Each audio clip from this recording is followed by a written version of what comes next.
mburi kok sandalmu tok uncalke. Terus kowe maju mengarep eneng apa? Aja gawe perkara arep Begawan Durna nesu. Wong nesu kuwi aja dimungsuhi nganggo kanepson. Okol kuwi aja dimungsuhi nganggo okol ning nggunakake akal. Nek kowe mengko wani karo Durna malah kriwikan dadi grojokan, geguyon dadi tangisan. Semeneng ra we? Hah? Aku ngene iki mbelani karo kowe, Mir. Kowe sadar ora Durna mau ngucap apa? Tak nengke wae nek mung perkara padu karo kowe ora masalah.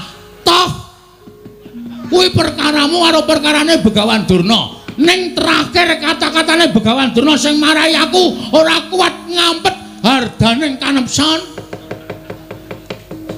Semar nek kowe ora gelem tekan negara Ngastina, Ngestin Karang Kadempel tak bumi angus. Mar. Mbok Pak, ora sudi. Aku ki bapakmu, wis rembes sak karepmu, kowe ngeyel kok kandhani kok. Kowe kudune manut nek kandhani anake kuwalik. Anak ki manute kandhani karo wong tuwa. Iki kudu diwalik, iki jaman milenial. Bong ora ngono karo wong tuwa kok sapenake dhewe. Ngono, nek muni wis ngembet Karang Kadempel iki masalahe ora masalahmu tok. Ning iki masalahe Karang Kadempel, Pak. Dheweke ngrasani arep bumi angus Karang Kadempel. Padha karo dheweke arep mentala mateni kawula sak Karang Kadempel. Pendhita kaya ngene kudune disingkirke. Apa? Kowe ki domonge kok aku ki arep ngandani karo kowe. Ora usah sok ngandani, kowe ki meng SD aku insinyur kok. Nyepelekke ora sakaremu. Nek ana apa-apa tanggungan dhewe, tak tanggung dhewe, ora usah dadak kowe melu-melu iki perkaraku. Nemban. Lho, iki Bagong. Arep ngopo? Lho, ora basa karo aku. Ora basa ki mung kari kelakuanmu.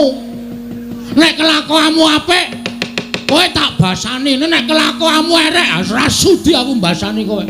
Arep kowe wujute Brahmana kaya ngono, kethumu putih, serbanmu putih, ning mek kanggo ngobak-obak kan katentremaning jagat. Nggo ngopo aku basa karo kowe? Oh, ora iki tenanan iki. Yen ngono kowe arep belani karo bapakmu, mesti iki bapakku kowe. Iki, sirah iku adake. Kurang ajar ora. Iki bapakku padake. Bapakku ki sing paling tak tresnani. Aku wis karo simbok ora patek tresna. Lho, sebabe apa? Arep tak ora gelem. Oh, cah edan ora. Semar kok entuk widodari iki widodarine lamur apa ya? Kok nganti gelem karo Semar. Yen ngono kowe arep wangi karo bapakmu, mesti tae wangi. Yen ngono kowe wani karo Begawan Durna, biyen wani saiki wani. Ucapmu kuwi lho mbah sing kudu ditata. Sampeyan rene arep ngopo? Boyong bapakmu. Nek boyong ya perkarane karo Semar wae. Semar, nek kowe ora gelem tak boyong, kowe tak rudha paripeksa. Cukup. Rasa mlembar tekan kono-kono. Andane ora usah tekan kono-kono. Nek kowe arep duwe masalah karo Semar wae, ning masalahmu saiki ora karo Semar. Kowe nyumbari wong Karang Kadempel. Karang Kadempel tak bumi angus. Lah iki masalahe nang kene iki. Iki ngembet kawula sak Karang Kadempel. Nek kowe arep bumi angus Karang Kadempel, mungsuhe ora karo Semar. Ning iki ketua pemuda Karang Kadempel. Ling lantik dek kapan ora mangkat kok. Oh iya, Pak. Ketua pemuda. Mula sapa sing arep ngobak-obak katentremaning Karang Kadempel? Aku sing ora trima. Nek kowe arep meksa karo Semar, Semar dipeksa, monggo. Nek kowe muni tak bumi angus Karang Kadempel, aku sing ora trima. Lho, nek ngono kowe wani karo Begawan Durna sing tak wedeni awamu. Oh, kancak bleguduk selalu kembal Sumorante. Hawala. Derajate Durna kok diwanani karo Bagong. Ngendi papane wong neter kadedayan? Gong, hati-hati lho, Gong. Dipikir sik, engko nek dadi geger sapa sing arep ngewangi karo kowe. Kowe ngopo cerewet, Truk? Iku wis arep dadi kok mendadak kowe nyelo-nyelo. Meneng ta iki wis dadi kingkot bar iki terus rampung terus limbukan ndak kesuwen. Ngendi pamane wong Bantayuda? Ha iki. Blabar waja kentem kawan. Ayo dijajal. Durna apa Bagong sing tekaning pati? Ah, metu njaba. Kene marganing patimu. Piye? Metu njaba kene marganing patimu. Ayo arep ngopo ayo. Oh tak totok sirahmu ora. Ah metu njaba jelas mati. Nek metu jero jelas urip. Rumangsane ora wong kok kata-katane ora iso digagas lho. Lho nek ngono kowe wani karo Bekan Durna wani metu njaba ayo kowe karo aku apa sapa sing tekan wae metu njaba lan tuntuti Bekan Durna.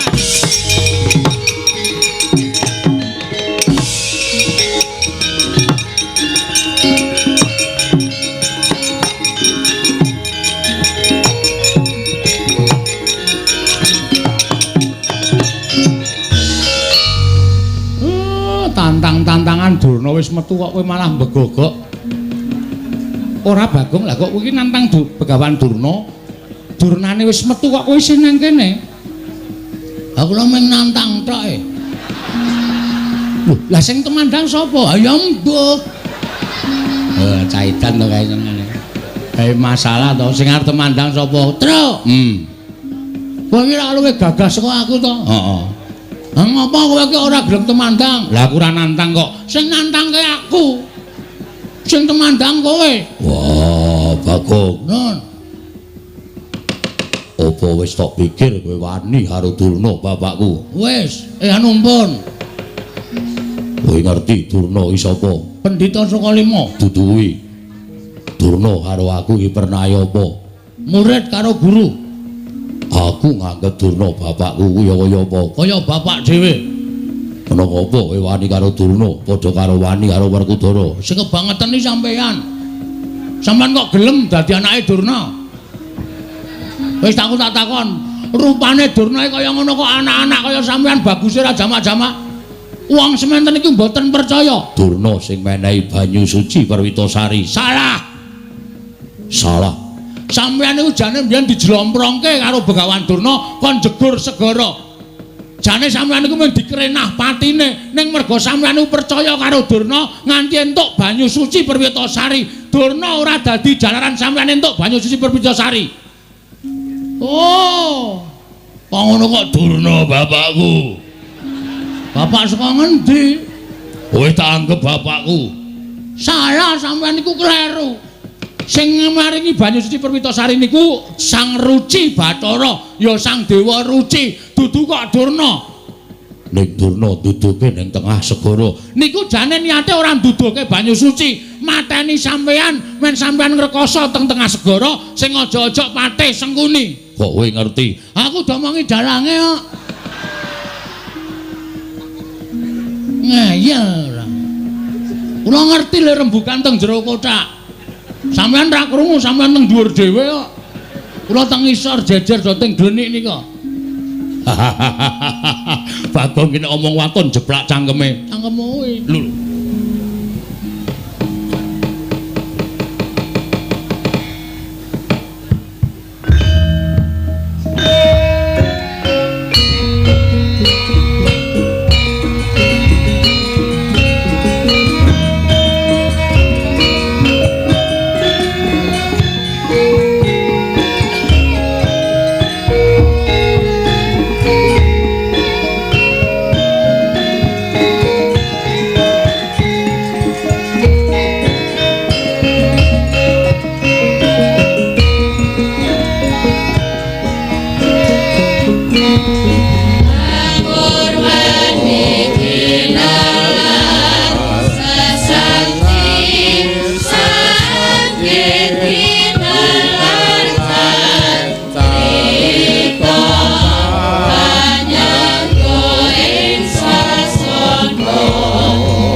Semare koten prayitna semureres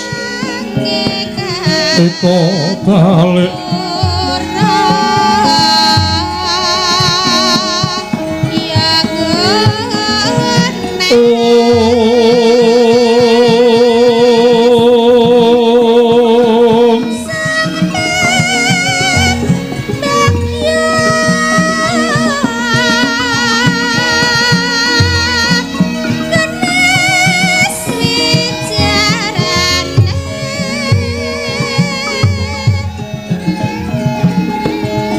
Yoni bondo yoni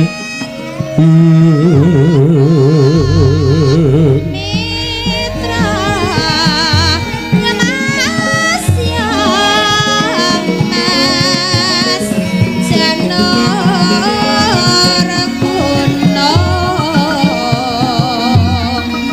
ukuran bunder pinolong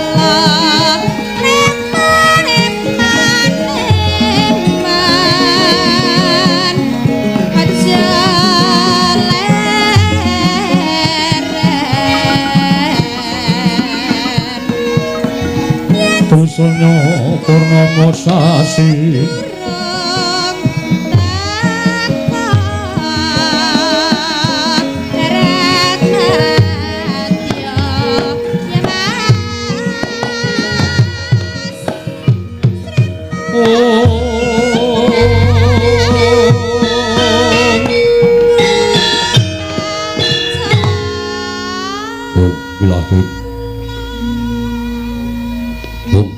ngawi kena mas tu purama sidon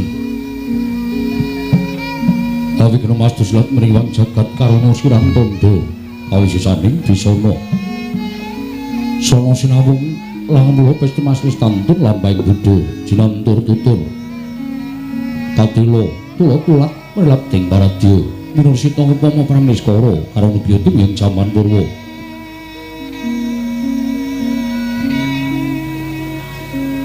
Binarti tameng lalu tumangko teka pasan aning gutito tanpa nenggeng pralambang matumbo-tumbo marmo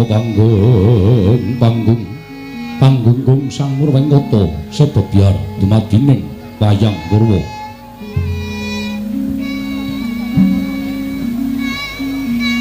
purwakane kondoli narik rututing dosa dengan guna ngemusu rasa yen narasaya karaos mulat sarira hangrasa wani Puruhing diri rasa rumongsong rumangsani lir jalma ngilu kaca jarwe wis renakut caing carita beje wis gemelar jroning pageliran yaiku sejatin hamriksani pagelaran linggih purwa Surya Candra Darum yang Kartika pinurba kodrating kawasa sahari ratri hangit ribawana purwa tekeng duksina gilir kemandi tumandati petanganing dina sasi warsi windu kang sarta abad tetukulan tangkar tumangkar kaya siram bungkul Jawa pating kerja dadi padanging kutu-kutu walang atoga buron wonom yang buron dia dadi pranaan tanpa wicalan padang trawangan nari sang Bang Rawi ingkang arsa merbawani jagat mungguing jagat wetan dimungup-mungup mungguing hangraning wukir abang merngangah lamun kaeksi ayahan dilato bumi saya dangu semono sang Hyang Arka katon sing balak kanan kiring abang es mejenar kaperbawan mari sang Hyang Basanta tanentu katon ijo royo-royo hamangku gunung ingkang biru moyo-moyo pucuking gunung ki nemu lan gendanu kasiring prabancana lenggan lenggut nganti kaya gunung makutha mega tanpa tawis dangu selain kawula dasih dene rasa ngupaya buga ngarep tegal sawai hanglo slur tanah pedhete sinambi sesendonan sesindenan mikul garul kune anggiring raja kayane sawane ana pirembagan Samarwangi Sang Hyang Arka saya dangu saya inggil kados narik jagat pus katon melok dening kiblat papat lor kidul wetan kulon sinar jagat kang samrebut biyada rebut teja rebut kekuwung parandene datang ana ing madani kekuwunging padukuhan ing Karang Kadempel ya winastan padukuhan ing Klambi Sireng punapa winastan Karang Kadempel karena ing mriku bumi subur ingkang saged nuwuhaken tanem tuwuh woh-wohan kala kasimpar kala kependhem kala gumantung dadi reja rajaning praja wecangking kula wetuning bumi ingkang sakalangkung kathah. Pramila winastan klambi sireng awit lenging padukuhan wonten wit klambi ingkang ulusipun cemeng. Nadyaning padukuhan wonten wisma dapur limasan ingkang wis keladuk sepuh. Gebya gedhek linabur gamping cendhela cendhak nanging cekli. Sangajenging wisma katingal kumalebet sang dewi warna abrit pethak gendera pusaka bangsa Ngamarta. Lah sinten to wau ingkang katemben lenggah Tancinandra amung tetungguling padukaning Karang Kadempel ya pamonging para Pandhawa inggih Panakawaning Madukara nama Kyai Lurah Semar Nayantaka Badranaya Saronsari Duda Manangunung Jurudyah Punta Prasanta wong buka sampir puja gati inggih Kyai Ismaya. Semar teksih datan kasamaran sairing kahangan ingkang gumelar milah ingkang dereng gumelar. Nayantaka naya ulat antaka tegese pati yen nuju petengati ulate Lurah Semar kaya wong mati. Badranaya Badra rembulan naya ulat yen nuju karenan penggalihe ulate Lurah Semar yayah wulan dadari. Saronsari sakparipun lae tansah nengsemake ora saru malah sari. Duda Manangunung wujude Kyai Nayantaka sarwa ngewuhake yen diarani lanang monggo kopek yen wadon kok lerawisan Jurudyah Punta Prasanta tegese pamonging wong kang gaya kautaman janggan Semara Santa tegese dadi guruning wong kang gegulang tapa brata sabar drana lila lan legawa wong boga sampir tegese jalma kang wis kalih saling panggodha pangrencana anane sarwa prasaja dateng kanggo dene kanikmataning donya. Puja gati tegese dadi juru pelados ingkang siya tuwa ing sanggeman. Ismaya minangka wenget dumadining si Ismaya duwing muni saking ismuning cahya peninging gesang. Kyai Lurah Semar nindakaken darmaning pamungawit dasar wibawa sentosa lan wicaksana.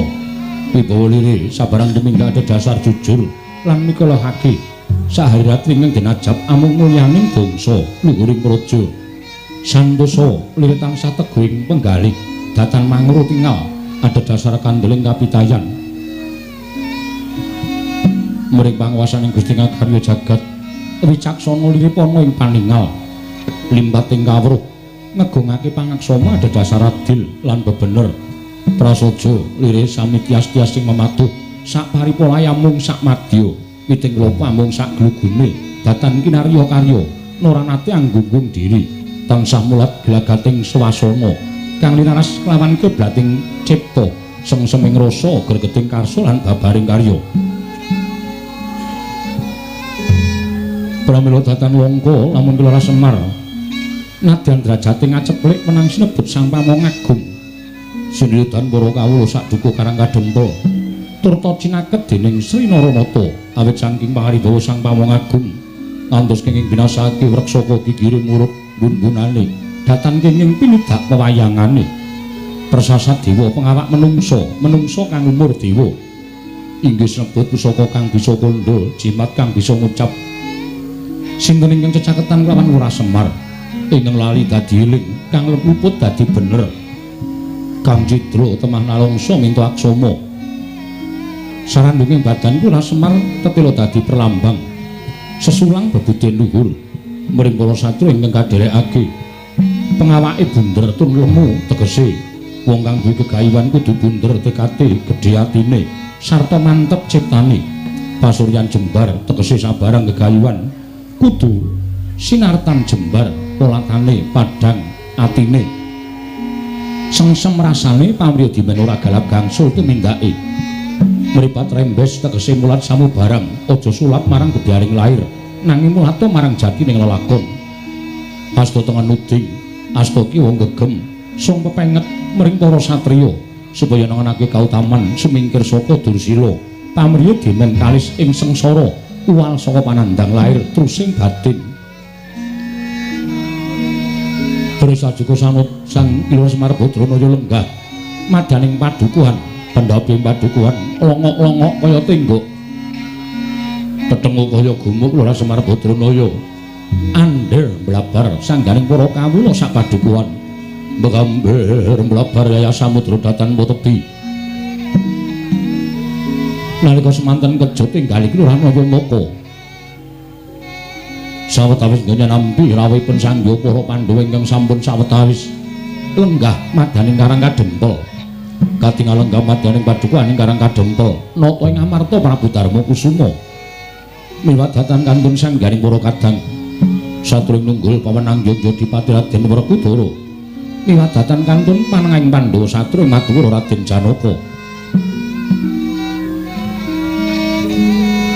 Pinjayander mlabar sangganing para kawuling samya gantung pasisiran jejel riyel rapet pepet bibit prasasat atau pandengkul datan kusala. Para dening mangke tidhem permanem tarana banek waleng alisik nadyan gegodhongan tanggung ubah samirana datan mampah. Kamung kawarsa swaring pradonga nyang rangin miwah pangli ing waranggana. Kakarya asri madyaning padukuhan ing Karang Kadempel. Dadak sakuling ngangge kawis tinggal rawuhipun nata agung ing Ndrawati miwah nata ing Mandura Sang Prabu Sri Bathara Kresna sumawana nata Mandura Prabu Baladewa. Dadi guraka paninggal iki Lurah Nayandaka. Bayana parigawit apa dening ingkang Bendara nata ing Ndrawati tuwin nata ing Mandura kepareng rawuh madaning Karang Kadempel. Para ndiring mangke dereng wonten ya sing pangandikan Lurah Semar Badranaya.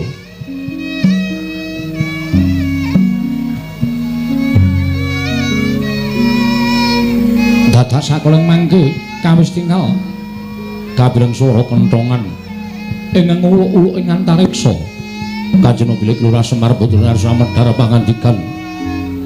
Dadi aku mangono jeneng pangandika Lurah Semar Badranaya ing dereng kababaring lisan.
Sretenon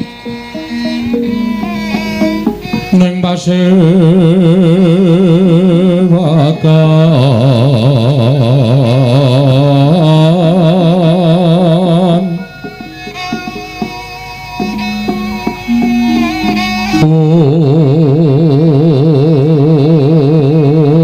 sono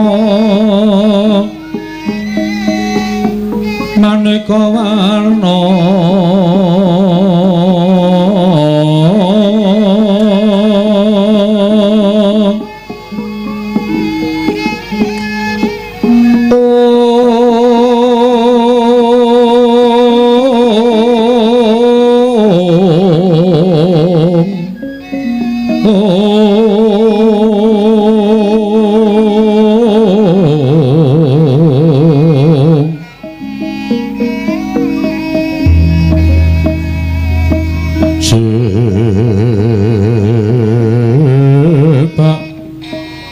Puspetan Udyono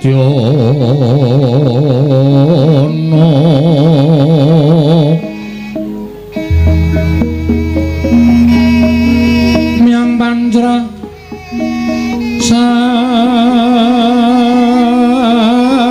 Rukma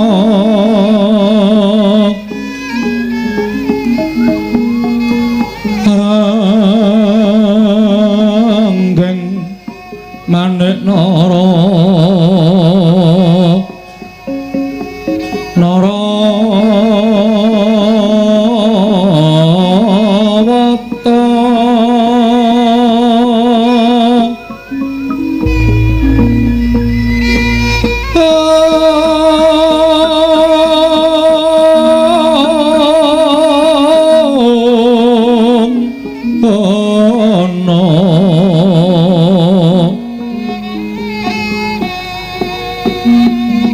Prabanyo kang merat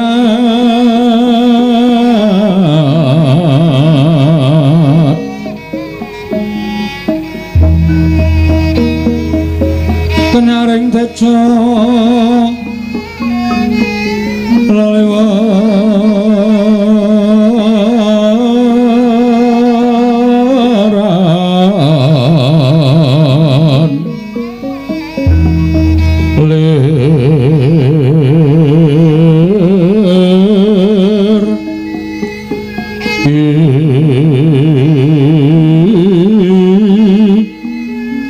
sisiring dadit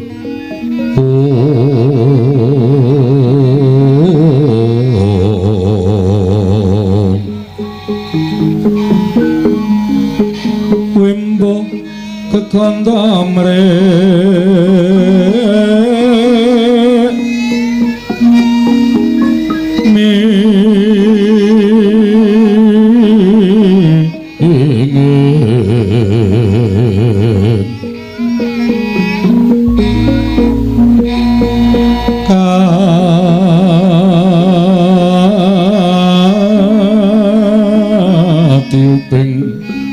Maruto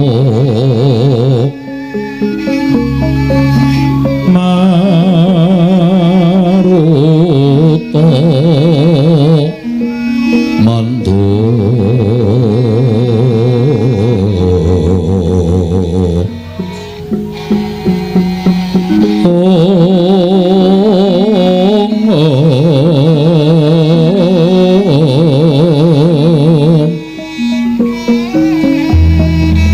saparan mangambar ongas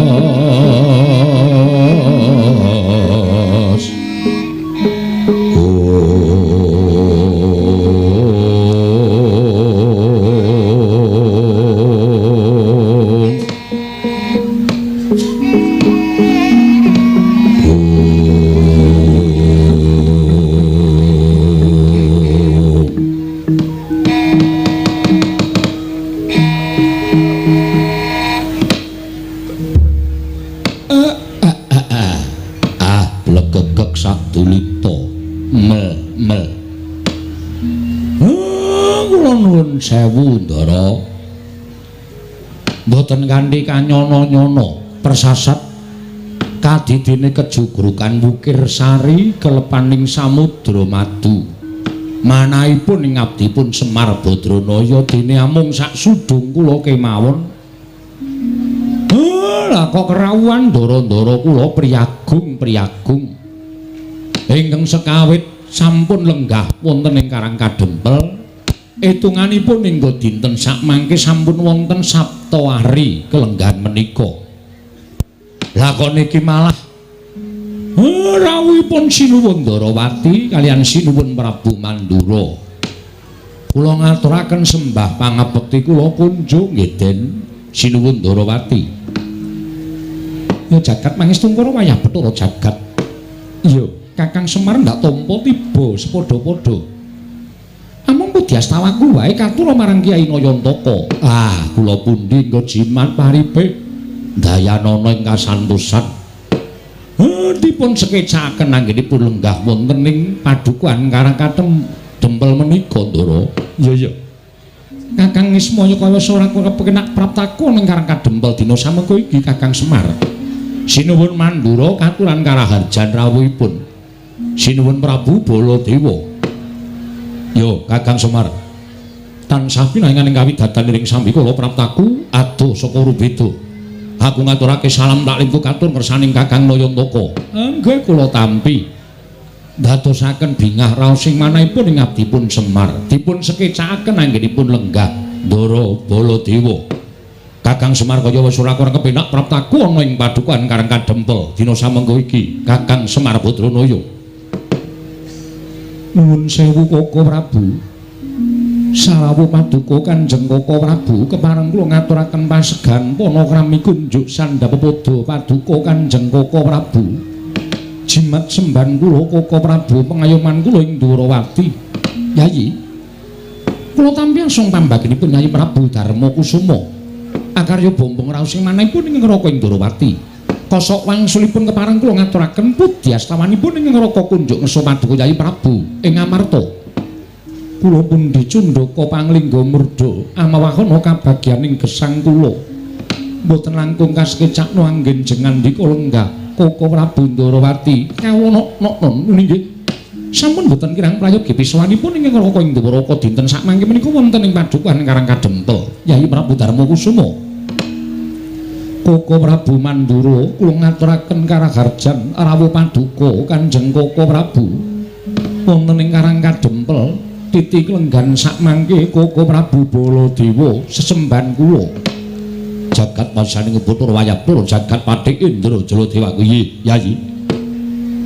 Tansah pinawinganing kawidadan niring sambi kala durga mendhak kala sirna sawanipun ngraka wonten ing padukan Karang Kadempel. Handadosaken gumun raos sing manahipun ing ngraka. Dene sampun sawetawis Pandhawa mapan wonten ing Karang Kadempel. Kasinggihan mekaten Koko Prabu budya pangastawanipun ing ngraka kula aturi nampi Yayi. Kula pundi cundhaka panglingga murda amawahana kabagyaning gesang kula mboten langkung kasekecakno anggen jengan ndika lenggah Koko Prabu Mandura, Koko Prabu sesemban kula. Kula tampi. Akarya bombong raos sing manahipun ingkang Raka ing Mandura Yayi. Wah. Kresna kakangku. Aku ngaturake sembahku katura Kresna kakangku. Kadangipun Kakang Dimas Werkudara. Yo, aku Adi Menjadipati. Ngaturke sembah lawan Kresna kakangku. Werkudara, nggih. Yen piranganing para kadang-kadangku Pandhawa kabeh jangkep ngaturake sembah kelawan pun Kakang tak tampa kanthi lega-legawaning penggaling pun Kakang luwih-luwih. Yayi Prabu Darma Kusuma ngaturake sembah kelawan Kadang Ndarawati tak tampa kanthi lega-legawaning penggaling pun Kakang. Nanging aja lara atimu ya Dimas. Lamun Werkudara ngaturake sembah kelawan Kresna paripaksa aku ora bisa nampa. Kresna kakangku. Werkudara piye? Apa pancen aku nandhang kalumputan? Apa pancen aku nandhang kleru? Yen to pancen aku luput, yen to pancen aku kleru, kleruku mapan nggo endi? Luputku nggo napa? Aku saguh nampa pidanane. Kenapa kowe ora gelem nampa sembahe Werkudara? Kresna kakangku. Werkudara, nggih. Sak jagat iki wis padha priksa ora ana ingkang wajib sira sembah kejaba mung Sang Ruci Bathara ya Sang Dewa Ruci. Aja ka jamak lumrahing titah sawantah nadyan dewa mudhun ana ing jagat wae tak kira ora bakal wani nampa sembahe Werkudara. Mula lah kok kadingaren temen sira siadi ngaturke sembah kalawan pun Kakang. Mengko gek-gek aku nampa sembahing siadi ana apa-apa ing tumanduk lawan pun Kakang Ndrawati. Mula tinimbangane mengko aku kesandung kesrimpet laku ning nata Ndrawati sembahmu ora tak tampa ning gandeng genepi marang tata krama pun Kakang minangka tinemu werda siadi taruna pangestu ning pun Kakang tampanana. Ora sudi lho, ora sudi piye kowe rasaku nampa sembahe Werkudara. Wong tuwa sing ora nampa sembahe bocah enom mengestanana ora bakal dayani apa-apa pangestumu. Mula gandeng ora nampa sembahe Werkudara, aku ya ora sudi nampa pangestumu. Ngono Dimas yo. Mula ora usah dadak nganggo ngaturke sembah lan ora usah dadak ngaturke pangestu. Wiwit dina iki Kresna karo Werkudara yen ketemu ora usah ngaturke sembah lan kowe ora usah ngaturke pangestu lawan aku. Werkudara, nggih, aja lara atimu, ya wis saiki ngene wae. Tinimbangane iki mengko dadi gegeran antaraning siadi kalawan pun Kakang kanthi rasa kepeksa, kanthi rasa tida-tida penggalih pun Kakang, sembahmu tak tampa, pangestuku tampanana. Wenehna kono kapan-kapan tak jupuke. Kok sik pangestu kok kapan-kapan dijupuke piye? Kowe nampani sembahe Werkudara. Ora tak tampa, lemu nampa kanthi rasa kepeksa, mula pangestumu tak tampa ya apik ora ya ora apa-apa. Wis Kresna. Ora sandadakaken gunem. Iki mengko lamah kriwikan dadi grojokan geguyon dadi tangisan. Ming perkara kaya ngono iku dadak kok gawe perkara. Tampanan sembahe Werkudara. Werkudara? Nggih. Ya to. Tak tampa sembahing siadi kanthi lega-legawaning penggaling pun Kakang, pangestuning pun Kakang tampanana. Yo tak gegem dadiake jimat. Lah rak ngono to. Ming perkara ngaturke pangestu karo nampa sembahe kok dadak dipercaya tekan ndi-ndi. Monggo kowe ngerti watake Werkudara. Ya wis kagol-kogel kagelan atine dheweke kuwi nambuhi wae ora gelem. Inggih Kaka Prabu menika kala wau namung kira gegojegan. Antawisipun kula lan kadang kula pun Werkudara. Boleh Kakangku. Aku ngaturke sembahku katura. Boleh Kakangku. Aku ngaturke sembahku katura. Boleh Kakangku.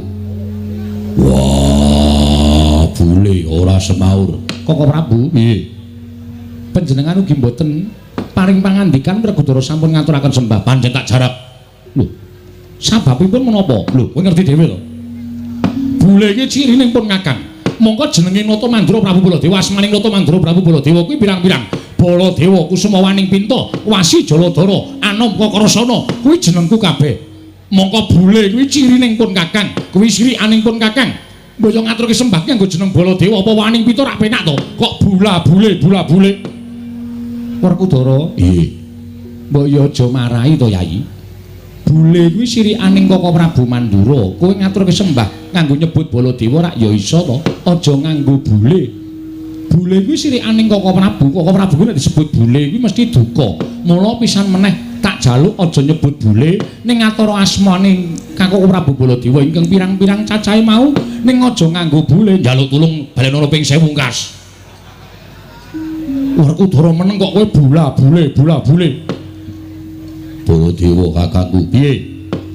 Yen pancen kowe ora sagu diundang bule, aja ora trima karo Werkudara, ning ora trima karo sing gawe urip. Merga wong urip ana alam padang itu marang Werkudara, bungah susah bejo cilaka, sugih miskin kuwi gumantung karo sing gawe jagat.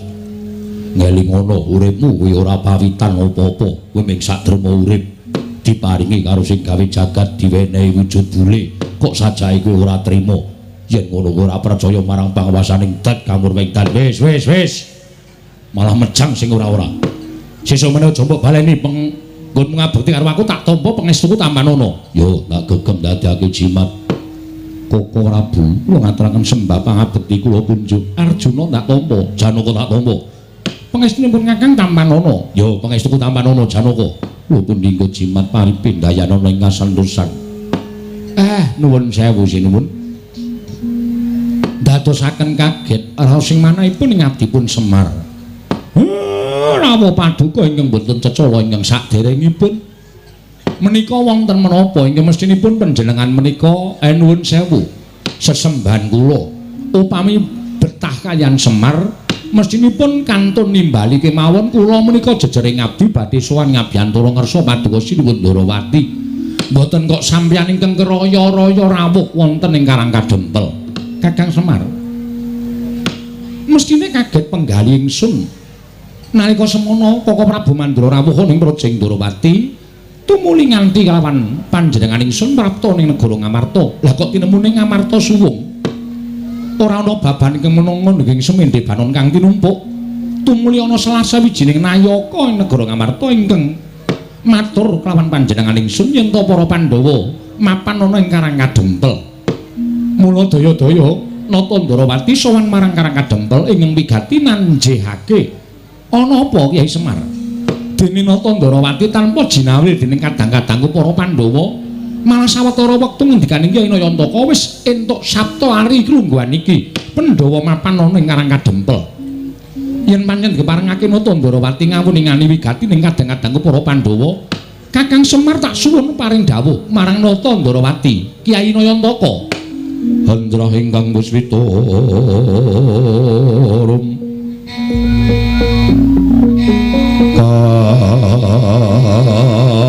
kasilring samirana mre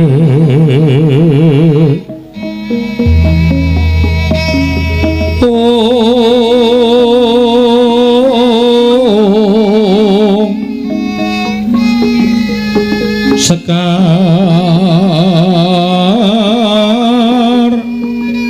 kadung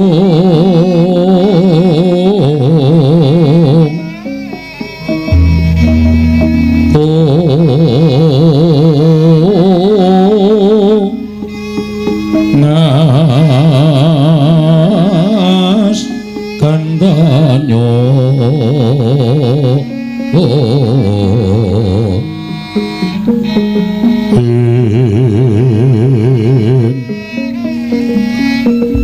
maweh raras renaning driya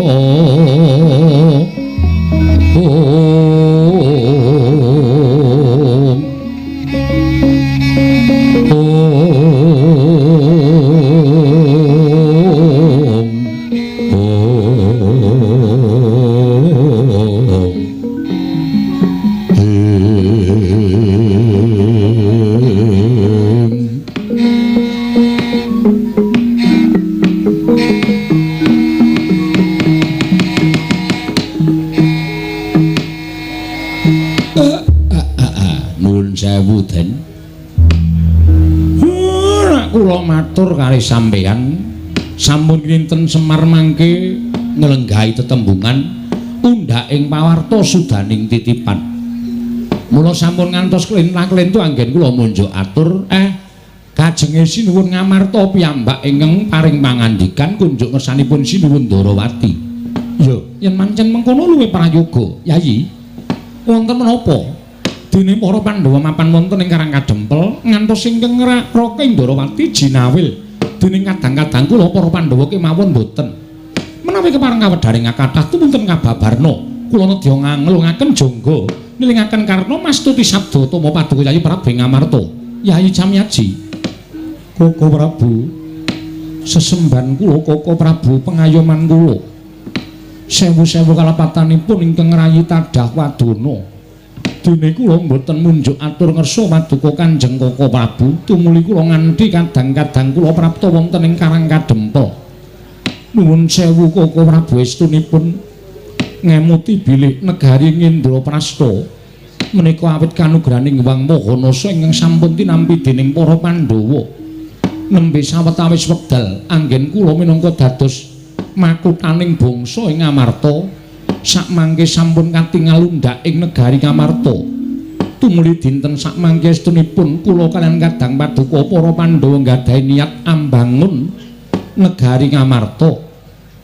Mongko nyatanipun dinten sakmangke ingkang rayi prapta wonten ing Karangkadempel menapa ta sababipun niatipun ingkang rayi punta sakadang anggen kula nedya mbangun negari Ngamarta menika boten kawiwitan saking kutha Goro negari Ngamarta nanging kawiwitan saking Karang Kadempel. Jernyatanipun Karang Kadempel menika linenggan dening Kyai Semar Badranaya. Sinten to Kyai Semar menika boten sanes kejawi namung pamonging para Pandhawa. Pandhawa boten badhe saged tumangkar kados mekaten menawi boten wonten Kyai Semar. Pandhawa boten saged mukti ngawibawa Nyakrawati mbau dendha. Menawi boten saking Kyai Semar Badranaya mila sampun gumulung ing Rembag Pandhawa nedya mbangun Karang Kadempel miwiti Karang Kadempel rumiyin ingkang kabangun tumuli sakmangke saged ngalimbar dumugi ing negari Ngamarta. Koko Prabu menggah mekaten wigatosipun Pandhawa mapan wonten ing Karang Kadempel jagat wasisaning Bathara Wayapura jagat. Ing mestinipun Paduka Yayi Prabu menika nyaosi prisa dhateng Raka Indrawati. Jernyatanipun Pandhawa kaliyan ingkang Raka Indrawati menika bebasanipun kalih-kalih ngatunggal. Tiganipun ngemor menika Mandura ingin mboten saged dipun pisahaken. Nanging sabab menapa dening Paduka Yayi Prabu mboten anjawil dhateng ing Raka tumunten sowan dhateng Karang Kadempel menapa semestinipun Paduka Yayi Prabu sampun niwakaken dhateng Raka Indrawati. Mangke riyin linambaran penggalih sabar kanthi penggalih ingkang ikhlas panjenengan sampun ngantos keseluruh dalan ingkang kleru nggih Den. Namung babakan perkawis mboten tetarosan kemawon menika mangke ndak mboten sae kedadosanipun kula sing ajeng munjuk atur sasamunipun Pandhawa rawuh wonten ing Karang Kadempel. Estunipun kula menika sampun munjuk atur margi Pandhawa menika nggadahi piyai loro sing nuwun sewu. Wonten ing mriki kula matur ingkang nggadahi lelabetan ageng tumraping para Pandhawa setunggal inggih menika pepayunging para Pandhawa Sinuwun Darawati. Dene kula menika namung pamomong. Kula menika namung pamomong. Mestinipun Sinuwun Punta kedahipun tetarosan langkung rumiyin kaliyan Sinuwun Kresna. Ngibaratipun Pandhawa menika kreta lan jaranipun kusiripun Nata Darawati. Menika mangke ndak boten prayogi menika sampun wungsal wangsul kula aturaken. Nang wangune Pandhawa ngantos dinten menika dereng atur rembag ingkang sampun kula aturaken dhateng Paduka Sinuwun Darawati. Iya, pancen durung matur marang panjenengan ingsun Kyai Semar nggih. Mula kula matur sing sabar, sing ikhlas. Nuwun sewu. Mboten niatipun Pandhawa menika nyupekaken dhateng Sinuwun Kresna babar pisan mboten. Mboten niat Pandhawa menika badhe supe dhateng lelabetanipun Sinuwun Darawati menika mboten. Pancen mangke menawi sampun saged rinantam wewangunan wonten ing Karang Kadempel tumuli badhe munjuk atur ngersanipun Sinuwun Kresna. Sabab Pandhawa mboten kepengin ngrepotaken dhateng Sinuwun Darawati. Merga Sinuwun Darawati menika dipun anggep kadang werdanipun para Pandhawa. Mila tumunten ingkang dipun bruki perkawis menika Semar. Ajeng kula selaki mboten wonten ginanipun. Mongko gegayuhanipun Pandhawa menika sae. Anggenipun badhe mbangun Karang Kadempel. Krana wewangunan negari Ngamarta menika dipun wiwiti saking Karang Kadempel pamripun Sinuwun Punta menika mangke saged malimbar dumugi negari Ngamarta. Lah menika lho Sinuwun. Menika ingkang kula anggap leres.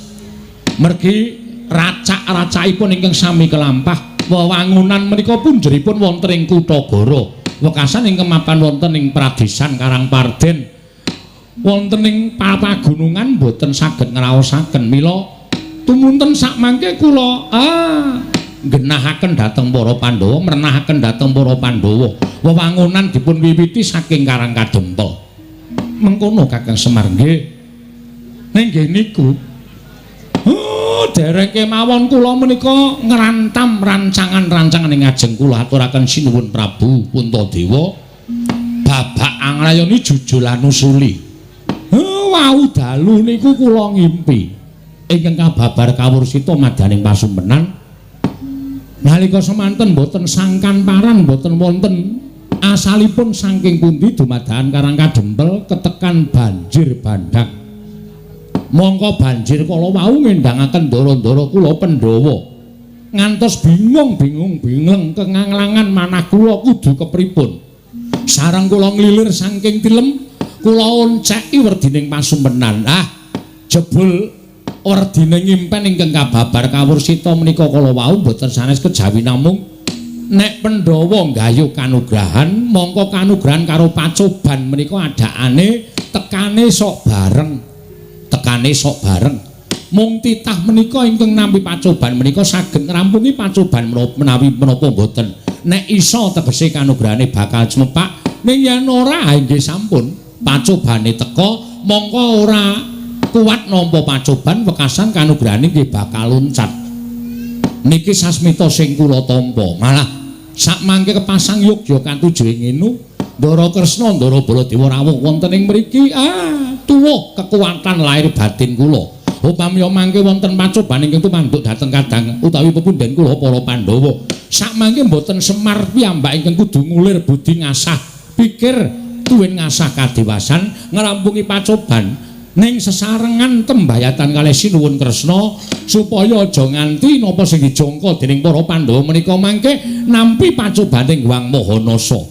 Upami nampa pacoban ya kudu bisa ngrampungi pacoban kala wau kanthi tuntas supaya kanugrahane enggal tinampa dening para Pandhawa sinuwun.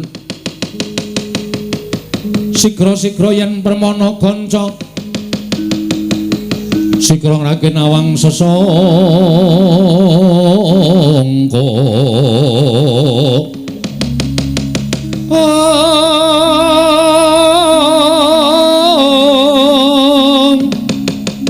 Nalendra marwa sing sang Katri gumulung mangrempak ing wadya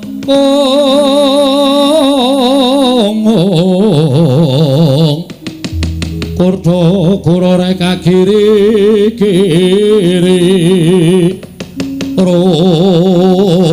nanggono magawe glari rawang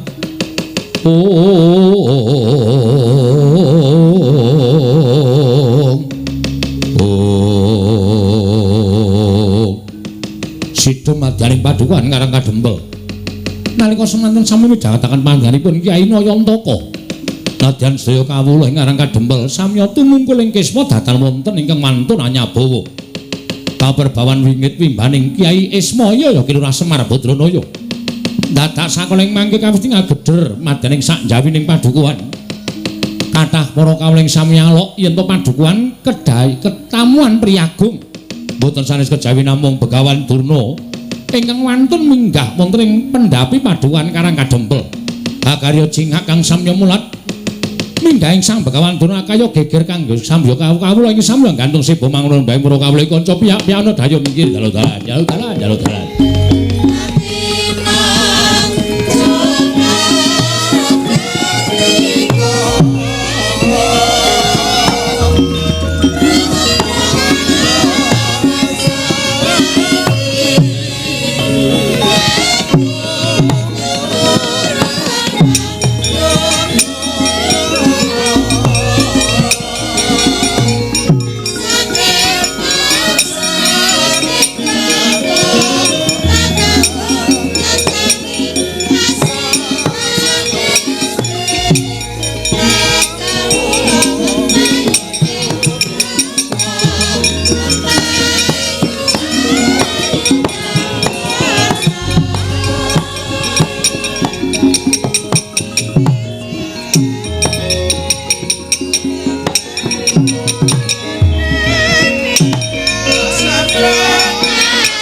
tata trapsilanira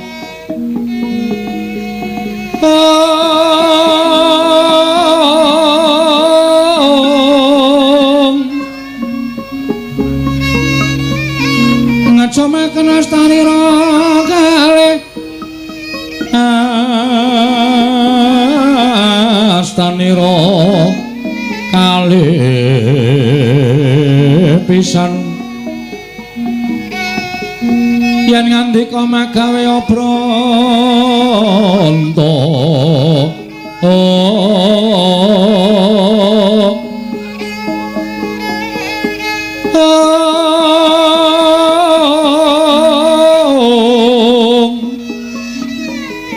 yen ngandika magawe obranta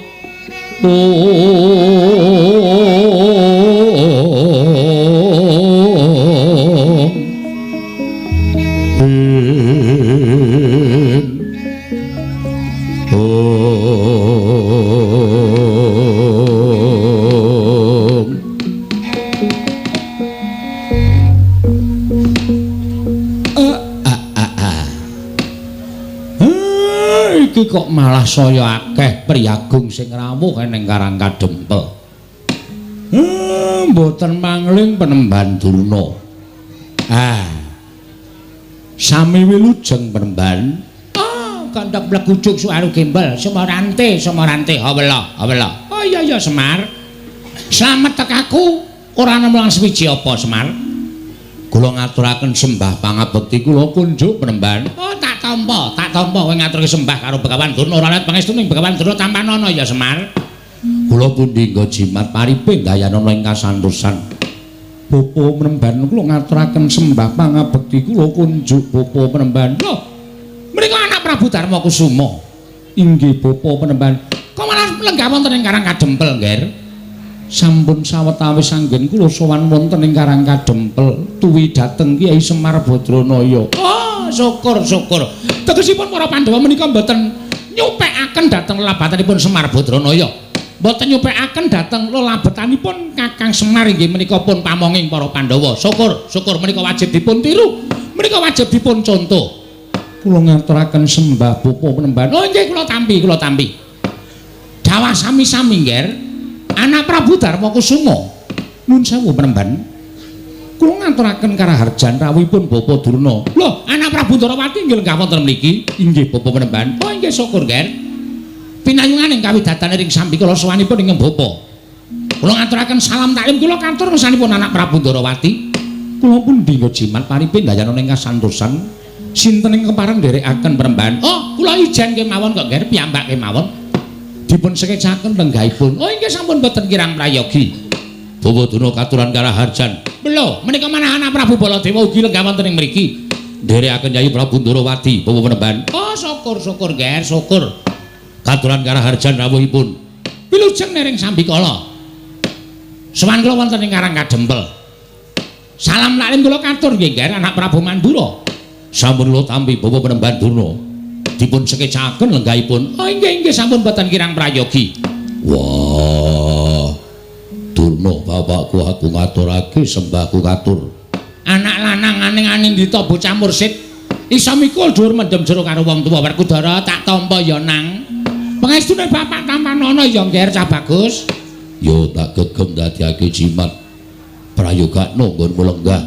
Wis ora kurang prayoga Werkudara. Bapa Penemban kula ngaturaken sembah pangabekti kula kunjuk Bapa Penemban ngemutra pun Arjuna. Janaka Permadi tak tampa pangestune Bapak Tampanana ya Permadi. Kula pundi nggo jimat paripe dayanana ing kasantosan.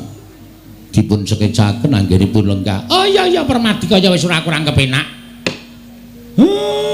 Nala Gareng Petruk Bagong Penemban Durna rawuh ngaturna bekti. Ayo kowe reng sing tuwa. Urut Penemban Durna kula ngaturaken bekti kula kunjuk. Nala Gareng tak tampa.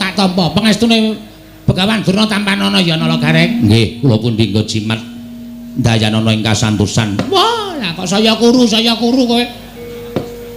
Inggih pangestunipun nggih kaonanipun kaya ngeten. Ora kena penyakit apa-apa ta kowe? Mboten Penemban. Syukur sing penting sehat ya Nala Gareng. Nggih. waras lahir batin. Kuwi sing apik. Kokean bondo duwe derajat pangkat nek ora sehat nggo kabrak apa ya to? Nggih. Penembahan kula ngaturaken bekti kula kunjuk. Petruk kantong bolong tak tampa. Pangestu tampanana ya Petruk. Kula pundi nggo jimat paripin dayanana ing kasantosan dipun prayogakaken nggih penembahan. Oh iya Petruk tak tampa. Wis ora kurang prayoga praptakon ing Karang Kadempel. Gong, ngaturke sembah le. Hah? Ngaturke sembah. Sapa? Penembahan Durna. Penembahan Durna. Konding penembahan Durna kula ngaturaken sembah pangabekti kula kunjuk nggih penembahan. Oh iya Bagong. Heeh. Kowe nang endi iki? Wonten mriki. Mboten patosa ketingal. Oh iya ora apa-apa sembah kowe ngabekti karo Begawan Durna wis nyenengake ati. Tak tampa ngaturake sembah. Pangestuku tampanana ya Bagong. Nggih. Kula pundi nggo jimat paripen dayanana ing kasantosan. Heeh. Mbah Putri mboten nderek. Ora ning omah wae. Wah, mbok kapan-kapan iku serimbit. Begawan Durna kali Mbah Putri. Nek kira-kira isin ya nganggo andong. Mbok sik apik gong nek omong ki ora. Nglarani ati senengane. Lha niku nek mboten gojek karo sampeyan niku rasane cemplang e. Oh iya tak tampa. Ning ora ndek niat ngina karo aku kok mboten. Sampeyan pendhita kula ming batur kok. Prayogakaken lenggahipun nggih penembahan. Oh iya wis ora kurang kepenak. Ajeng ngunjuk napa? Lho. Apa kowe kuat nyuguh Begawan Durna? Walah padake cah tipis. Ngersake napa riki niki wonten napa-napa wonten teh? Napa kopi? Napa wedang uwuh? Wedang uwuh kuwi sing aku urung ngicipi. Nggih sik tak nyapu sik. Lho, kok dadak nyapu nglumpukke uwuh sik. Wah, jengkolmu mlacat ora. Wis sanane. Nggih, matur nuwun. Teh mawon nggih. Wis teh ya apik. 7.000. Wah, didol ro Bagong. Nek kopi 8.000 sendok anu gulane 2 sendok e. Ha iya kok didol. Wis ora ngombe wis, rasa ngombe wis. Ngelak-ngelakan ya ben. Oh, nggih pun nek mboten ngunjuk. Penembahan rawuh enten Karang Kadempel wonten wigatos menapa kula ngabdipun Semar Cemadung dawuh. Iki ngene ya Semar. Prantakon ing Karang Kadempel kuwi sejatine siji. Kowe ngerti ya yen to dina samengko iki negara Ngastina kawulane padha nungsang puyang numbuk bentus. Padha ngudel bingung. Disababake wis ana sesasi iki negara Ngastina kuwi ketaman Welaing Jawata, ketaman Pegebluk. Monggo akeh sangganing para kawula ingkang esuk lara sore tekaning pati, sore lara esuk ketiwasan. Nalika semono aku manekung marang kersaning Gusti merga aku tinangisan dening anak Prabu Duryudana supaya iso gawe padang kana negara Ngastina. Tumuli aku manjing ana ing sanggar pasemeden suci, aku ngenengake cipta. Ora gantaran wektu ana dewa ingkang paling sasmita karo Begawan Durna. Negara Ngastina bisa waluya nirmala temajati jadi temah mulya. Yen to ora ketang mung 3 kedheping paningal, kudu ditunggoni dening Semar Badranaya. Mula praptakon ning Karang Kadempel iki Semar, minangka pengawaking Nalendra Ngastina, minangka utusane Nalendra Ngastina, aku iki pengen mboyong karo kowe. Tulungana wong Ngastina, ngelingana. Yen to wong Ngastina kuwi nadan sing lenggahi minangka dadi Nalendra negara Ngastina kuwi anak Prabu Duryudana, ning kowe kudu ngerti yen Ngastina kuwi rak darbeking para Pandhawa. Anak Prabu Duryudana kuwi ming dapur Ratu Wakil. Nggih. Ning nganti Ngastina kuwi iki mengko geger, Ngastina iki mengko rusak. Apa kowe ora melu ngrasake kelangan? Mula wektu dina iki, dina samengko aku diutus dening anak Prabu Duryudana supaya mboyong marang kowe lan wanti-wanti welingi anak Prabu Duryudana, Bapak Durna, Kakang Semar supados saged boten saged rawuh wonten ing Karang Kadempel. Upamiya Kakang Semar menika nyuwun liru menapa kemawon kedah dipun cekapi lan saged dipun udaneni tegesipun dipun paringaken dening Semar Badranaya. Lah iki kalodhanganmu Semar, kalodhangan tumrap kowe saya sugih, kowe saya duwe derajat pangkat, kowe saya kedunungan bondo donya. Liripun kok ngoten pangandika sampeyan. Lho, mestine ngono. Nek kowe gelem tak boyong nang negara Ngastina, kowe butuh apa-apa mesti ana sing nyukupi anak Prabu Duryudana. Monggo tak sawang Semar. Kowe wiwit suwita marang para Pandhawa, wiwit kowe ngabdi marang para Pandhawa tekan seprene iki kok omahmu blas ora ana undakane babar blas. pendapamu ya wis ming kaya ngene iki, wondene bale wismamu ya wis ming kaya ngono kuwi. Tur kowe kuwi uripe ketok nggone katon sengsara banget. Mula dina iki ayo padha benake uripmu sarana kowe rawuh ning negara Ngastina. Kowe dadi srana berating Sukerta sing tumanduk ning negara Ngastina. Tur kowe uga bakal entuk brana picis derajat pangkat. Ngendikane anak Prabu Duryudana, Bapak Durna Semar nyuwun pangkat napa badhe kula paringaken. Mula kowe men tekan Ngastina mengko ora mung dadi abdi, upama kowe kepengin dadi tumenggung, mesti bakal diwenehi pangkat. Lho apa ora glelek? Kowe sowane negara Ngastina, mengko dirasake sik 3 dina, 4 dina, 5 dina. Nek jenak, nek kepenak nggon urip ning negara Ngastina, ora usah wedi karo anak-anakku Pandhawa. Anak-anakku Pandhawa mesti padha manut karo Begawan Durna. Omahmu iki dimbrukke. Omahmu iki dimbrukke. Kaya ngene iki nang Ngastina wis ora kanggo tak kandhani. Kaya ngene iki nang Ngastina menggo kayu bakar. Nggih. Dimbrukke terus mengko kowe tak yasake omah ning negara Ngastina. Nek perlu sak anak-anakmu. Sak anak-anakmu tak yasake kabeh. Mengko digawe perumahan Panakawan. Sing pinggir dalan gedhe kuwi tak yasake omahmu, kowe njaluk tingkat pira bakal tak turuti. Mengko sing tengah tak gaweke omahe Gareng. Mengko sing nomor 3 tak gaweke omahe Petruk, ya apik-apik kabeh. Mengko sing kari dhewe tak yasake kandang kirik. Gong, arep diasake kandang kirik kowe. Asik. Lho. Kok malah asik to? Aku ora ngerti po, selama iki aku kan turu ro kirik. Oh, malah seneng to. Heeh, wis ora apa-apa. Aku dadi wong dikorbanke iki ora masalah kok, Tru. Dadi anak Semar dadi kari dhewe ya ming rekoso. Saiki arep dadi perumahan ya ming diasake kandang kiri, ora masalah, ora masalah. Kowe matur karo aku, Semar, Gage, kowe njaluk apa? Njaluk brana picis, pirang miliar, pirang triliun dibayar kenceng. Anak Prabu Duryudana kuwi ratu ing sugih dhewe. Seprapat jagat bandane ora bakal kelong nek ming bayar karo kowe. Apa kowe njaluk diasake kereta kencana ing ditarik kuda cacahe 8. Mengko bakal diasake. Waton kowe gelem menyang negara Ngastina ora kitamu sedhela. Merga iki dadi kewajibaning Begawan Durna. Nggonku wis dipercaya dening anak Prabu Duryudana supaya mboyong marang kowe. Wektu dina iki kowe manuta. Ayo tak boyong ning negara Ngastina. Mengko yen ora betah, kowe bali ora apa-apa. Bali ora apa-apa. Sing wigati wis rawuh ning negara Ngastina.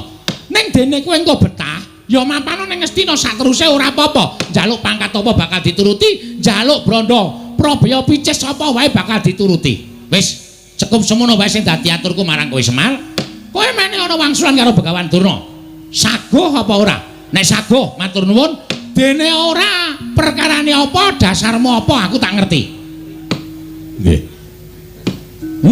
Jane nek digagas kanthi gagasan lahir napa sing mangendikake niku sapa sing ora kegut, sapa sing ora manut karo pangendika sampeyan. Ning nuwun sewu, nek cara batin kok geseh kalih angen-angen kula. Lho, geseh piye? Nuwun sewu penemban. Kabagyaning lahir batin menika mboten diukur saking kakeng brana picis lan dhuwuring derajat pangkat, apike bale wisma lan menterenging titian menika mboten. Ning tumrap Semar, kula wit riyin tekan sakniki niku mapan teng mriki niku ati kula wis seneng. Nadyan napa-napa sarwa kekurangan, ning batin kula wis ngrasake kabagyan ingkang cukup tumrap urip kula. Mula nek sampeyan ajeng boyong karo Semar kok dadak mangiming-imingi Semar butuh derajat pangkat, Semar butuh duit, Semar butuh apa? Kula pun boten kegut kali derajat pangkat.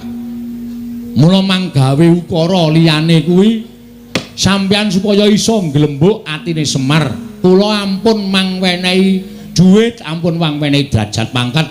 Niku dudu gegayuhan kula. Gegayuhan kula niku kabagyaning lahir batin pun niku mawon. Harpa kula teng Ngastina kebekan brana picis, omah kula apik, titian kula apik, ning nek batin kula ora tentrem, cepak modare. Ning nadyan kula mapan teng Karangkadempel, apa-apa sarwa kurang, paribasan mangan sedina ping 3 durung kantenan iso ajeg.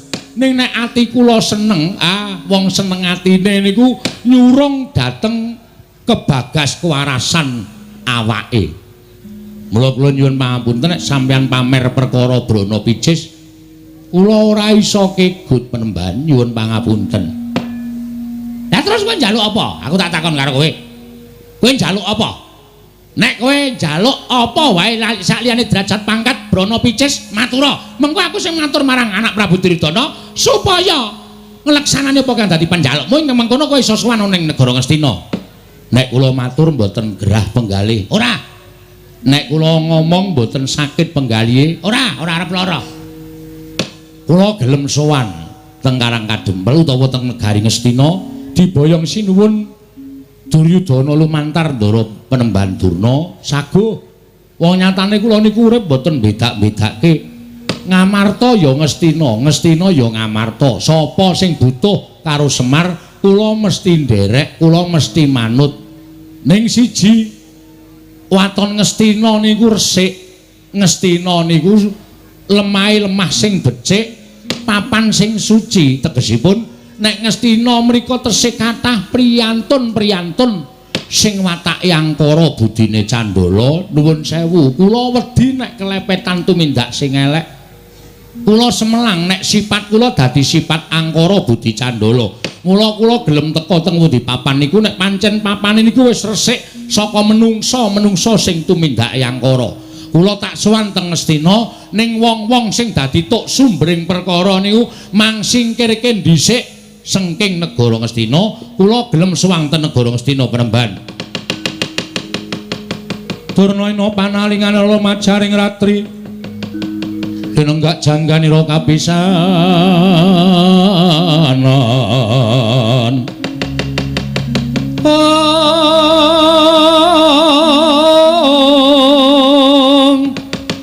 Aneng prang Bratayuda mastaka kabuncang mungging wana. Mastaka kabuncang mungging wana ing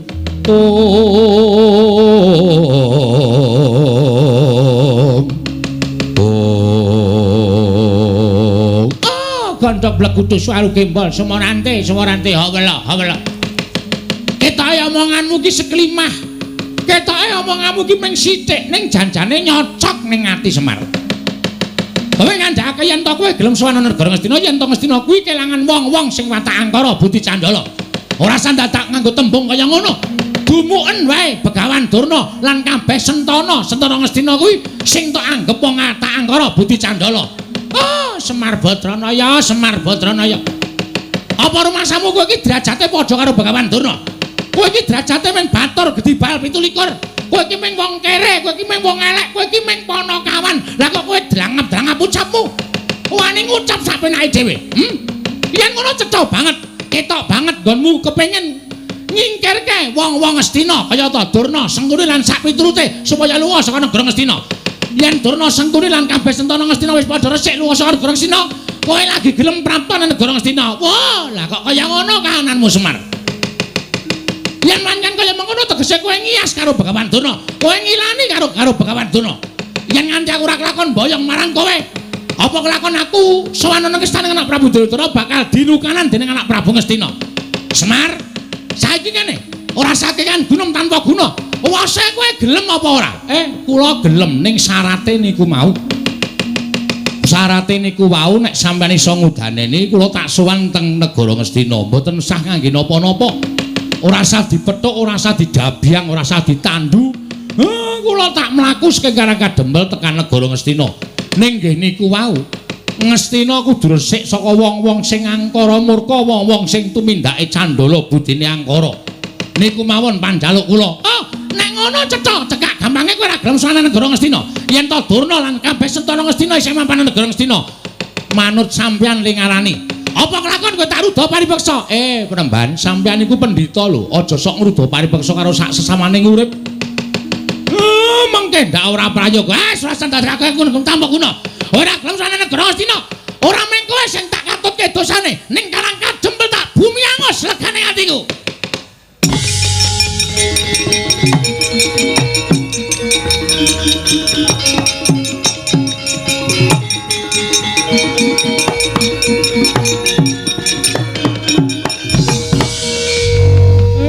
Gong kowe arep ngopo?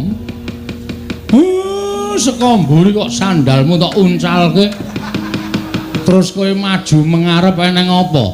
Aja gawe perkara arep Begawan Durna nesu. Wong nesu kuwi aja dimungsuhi nganggo kanepson. Okol kuwi aja dimungsuhi nganggo okol ning nggunakake akal.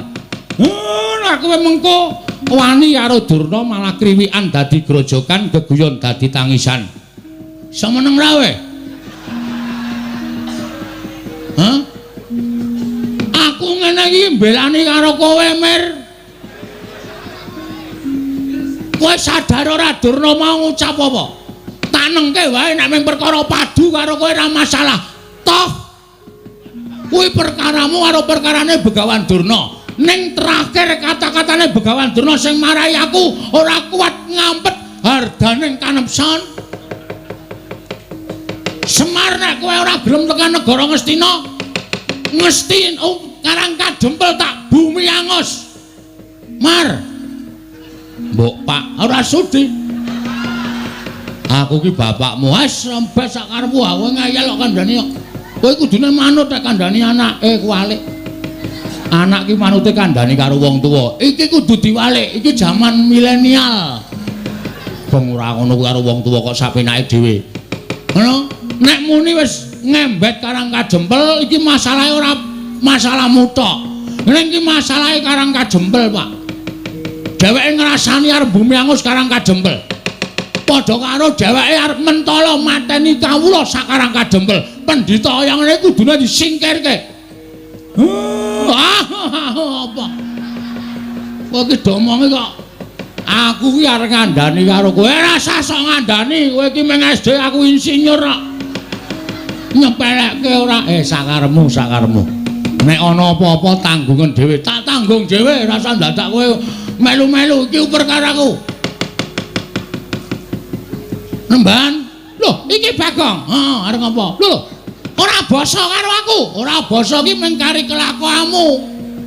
Nek kelakuanmu apik, kowe tak basani. Nek kelakuanmu elek, ora sudi aku mbasani kowe. Arep kowe wujude brahmana kaya ngono, kethumu putih, serbanmu putih, ning mek kanggo ngobak-obak kan katentremaning jagat, nggo ngopo aku basa karo kowe? Ora iki tenanan iki. Yen ngono kowe arep belani karo bapakmu, mesti iki bapakku. Iki, sirah iku adake. Kurang ajar ora. Iki bapakku padake. Bapakku iki sing paling tak tresnani. Aku wis karo simbok ora patek tresna. Lho, sebabe apa? Arep tak ora gelem. Cah edan ora. Semar kok entuk widodari iki widodarine lamur apa ya? Kok nganti gelem karo Semar. Yen ngono kowe wangi karo bapakmu, mesti tae wangi. Yen ngono kowe wani karo Begawan Durna, biyen wani, saiki wani. Ucapmu kuwi lho mbah sing kudu ditata. Sampeyan rene arep ngopo? Boyong bapakmu. Nek boyong ya perkarane karo Semar wae. Semar, nek kowe ora gelem tak boyong, kowe tak ruda paripeksa. Cukup. Rasa mlembar tekan kono-kono. Andane ora usah tekan kono-kono. Nek kowe arep duwe masalah karo Semar wae. Ning masalahmu saiki ora karo Semar. Kowe nyumbari wong Karang Kadempel. Karang Kadempel tak bumi angus. Lah iki masalahe nang kene iki. Iki ngembet kawula sak Karang Kadempel. Nek kowe arep bumi angus Karang Kadempel, mungsuhe ora karo Semar. Ning iki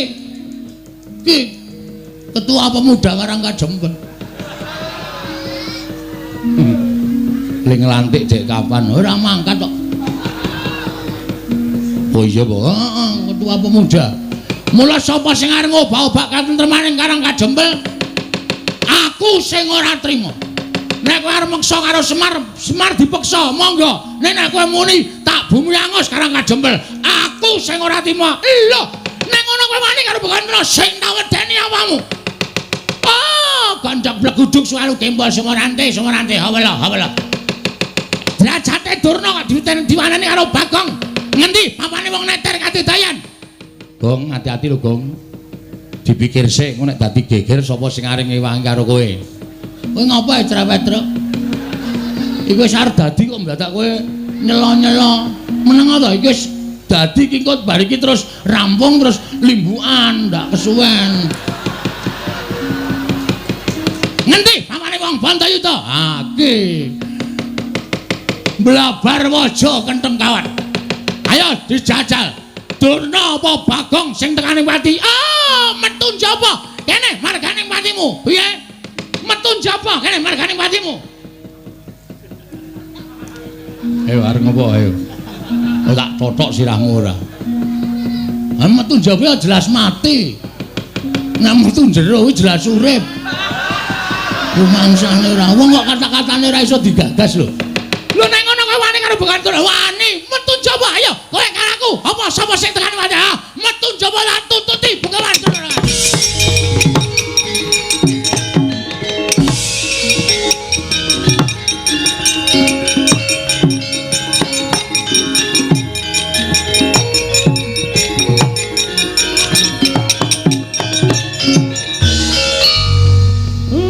Tantang-tantangan Durna wis metu kok kowe malah mbegogok.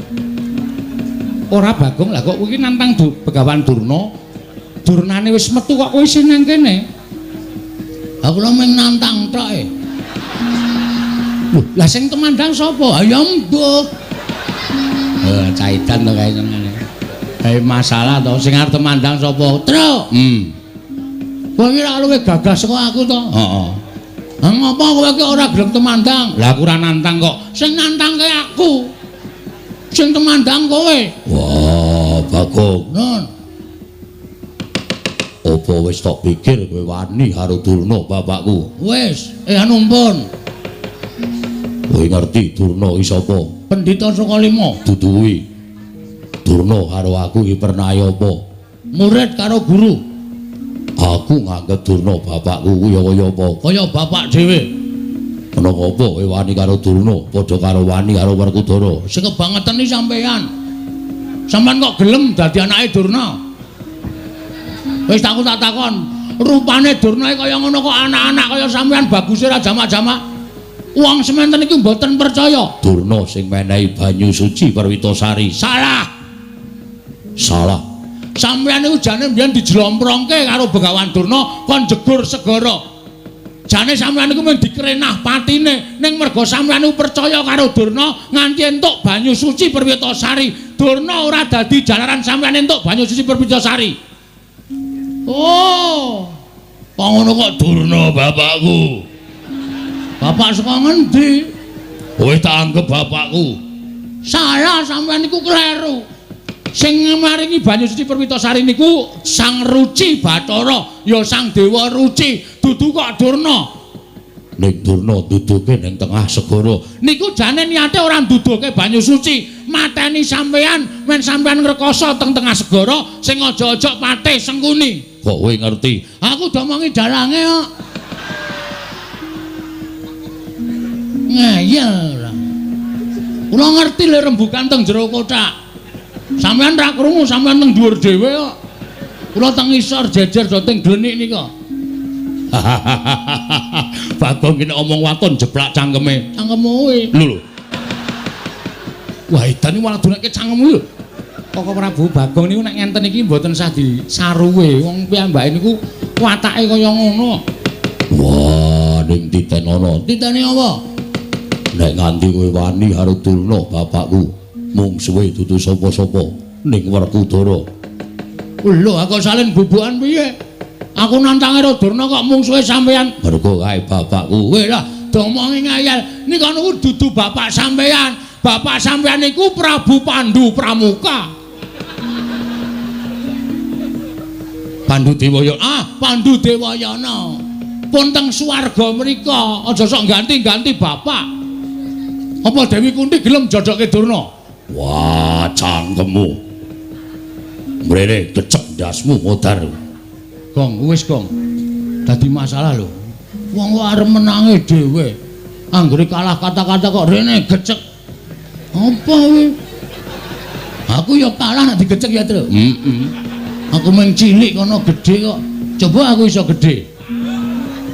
Gecek genti. Wah, Edan wae wis ngerti lagi ngerti iki Bagong Edan. Bagong Edan wis suwe. Ampun jajal gedhe, Gong. Engko seyane nganggre esuk kae gedhe dhewe aku. Oh iya. Ampun Den, niki anak kula. Tur nek kula gagas nggih Durna niku ya kleru. Sampeyan ampun belani wong kleru. Kandhani Mir. Sak penake dhewe ora. Apa-apa akar diklerokke. Nek mboyong Semar, mboyong ora apa-apa. Ning nek sampean minangka dadi putra bumi Karangkajempel, lahir teng Karangkajempel, nek ana wong ngrasani Karangkajempel tak bumi angus, sapa sing ora merkitik? Niki bumi wutah getih kowe arep dienggo macem-macem. Werkudara, apa? Tak pikir-pikir bener, Bagong. Yen kowe mbelani Durna tegese kowe kleru. Arep kuwi gurumu. Ning Durna pancen luput ngene ngucapake. Nggone bakal gawe bumi angus Karangkajempel. Sapa sing ora merkitik yen to dilahirake ning Karangkajempel, urip ning Karangkajempel, seger ngombe banyu Karangkajempel, wareg mangan wulu wetu Karangkajempel. Kok bumi kelahirane arep di bumi angus karo wong liya kuwi tegese wong sing ora merkitik atine, ora lara atine, tegese ora tresna karo bumi kelahirane. Wah, rungokke kowe. Oh, apa-apa kok Durna bapakku arep tak belani. Mbok Ndara Janaka wae ora ngendika apa-apa kok. Padahal Ndara Janaka diparingi pusaka karo Durna pirang-pirang. Nggih to, Den? Iya. Sampeyan diparingi ali-ali ampal nggih to? Iya. Ora nesu kok kono mung entuk banyu suci Perwitasari wae. Sapa wani Durna tak idak? Konjur arep gleleng. Mbok didak njajal. Aku didak Semar nesu ya, Pak ya. Embuk. Lho. Iki ora ana sing komplot babar blas iki. Aku ki jenan tenan, Truk. Ya ora apa-apa ya. Kowe marahi kok rumangsane. Den, napa sing dikandhake anak kula niku bener. Napa sing dikandhake anak kula niku landhesan bebener. Mula sampeyan ampun nganti pisan-pisan sampeyan nyalahke Bagong. Bagong niku mbelani bapakne, mbelani bumi kelahirane. Nek enten apa-napa Bagong ya melu ngrasake nek Karangkajempel nganti di bumi angus tenan karo Durna. Napa sampeyan ora mesake kawula sak Karangkajempel? Napa sampeyan mboten prihatin nimulpi Karangkajempel diosak asik karo Begawan Durna? Werkudara. Nggih. Apa sing dikandhakake dening Kyai Semar mau bener? Lah, kandhani ngayal. Apa sing dikandhake karo Kakang Semar mau bener? Mula aja tok belani karo Durna. Wah, yo. Ya piye? Ya wis, aku manut. Ning janji ana sing jotosi Durna bapakku aja takon dosa, tetep dadi mungsuhe Werkudara. Piye, Kang? Sapa sing jotosi Durna dadi mungsuhe Werkudara? Nglimpe to. Durna bingkem, heeh. Seret nang nggon sepi tutuki pukul besi sirahe. Kowe anarkis banget yo, man gemes aku. Nanti dia ketekan Durna mesti geger, nanti dia ketekan Durna mesti kisruh. Rumangsaku ora. Lah kae piye Begawan Durna wis metu ning jaba. Sapa sing arep nandingi? Rawe rantas marang tak putunge, Pak. Wen pokoke hati-hati.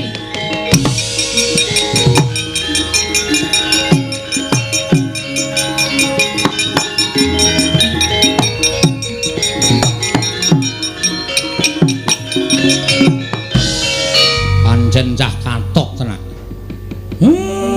Ora wedi karo sapa-sapa.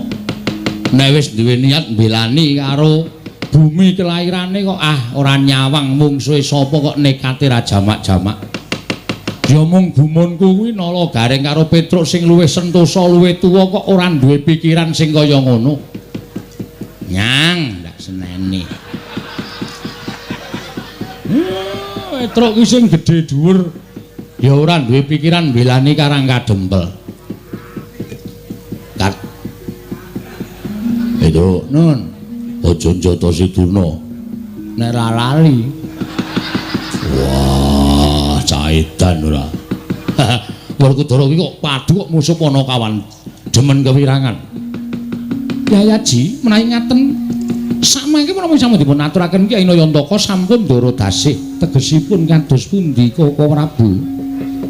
Tegesipun menawi Pandhawa nggayuh kanugrahan sakmengke pacobanipun ugi sampun cumepak ketitik Begawan Durna ingkang sampun sowan wonten ing Karang Kadempel wigatosipun badhe mboyong dhateng Kyai Semar. Monggo menawi Kyai Semar sakmangke tedhak dhateng negari Ngastina tan wurunga menawa paduka supe dhateng watak wantuning Kurawa ingkang namung badhe damel geger kawontenan negari utawi kawontenanipun Kyai Semar Badranaya. Inggih Koko Prabu menawi ngaten ajeng paringipun Werkudara. Nggih. Nadyan kowe ora tumandang ning tak jaluk Yayi. Ewang-ewang napa ana kawan ya? Wah, apa aku kudu mungsuh Durna bapakku. Ora perkara kuwi. Ning anak-anakmu kabeh dawana supaya nrenggalangi balane Durna, mbuh Kurawa, mbuh sapa sing bakal tekan Karang Kadempel. Yo, estoke dawuh. Mangsa Baranga, Aku mengkari manut karo Kresna kakangku. lah rak ngono malah kepenak lho. Wis kowe rasa tumandang, kowe lenggah. Wis tuwa. Nyawang anak-anakmu sing padha ngrewangi marang Karang Kadempel. Yo, Baladewa aku mengkari manut. Sinuwun gandeng sakmangke menika sampun kula anggep cekap rembagan mangke saged dipun sambet malih. Kula tak rembagan catur netra Sinuwun Prabu Darma Kusuma, sinuwun Kresna, sinuwun Baladewa, Ndara Werkudara, Ndara Janaka kula suwun ampun negake Karang Kadempel nggih, Pun. Iya, Kakang Semar mengko aku yang bakal njogo Karang Kadempel. Yo, Semar aja kuwatir. Aku yang bakal ngulatake marang Karang Kadempel. Yo, Semar. Aku yang bakal njogo Karang Kadempel. Kakang Semar aku yang bakal gawe tentreming Karang Kadempel. Gandeng sampun paripurna, lilanana kula tak mlebet wonten ing griya. Kawula sak padukuhan badhe kula bibaraken sakmangke menawi rubeda ing tumanduk wonten Karang Kadempel menika sampun sirna. Tumunten badhe kula wiwiti ambangun Karang Kadempel minggahipun negari Ngamarta. Kakang Semar Badranaya mangsa borong. Kaya wis purna gati ning mananggilan, Pilar Semar Badranaya arsa tedhak manjing telenging bali wisma. Katingal saking Mandrawa, candraning Kyai Semar kaya gumebyar busananing nata ing Amarta Prabu Darma Kusuma.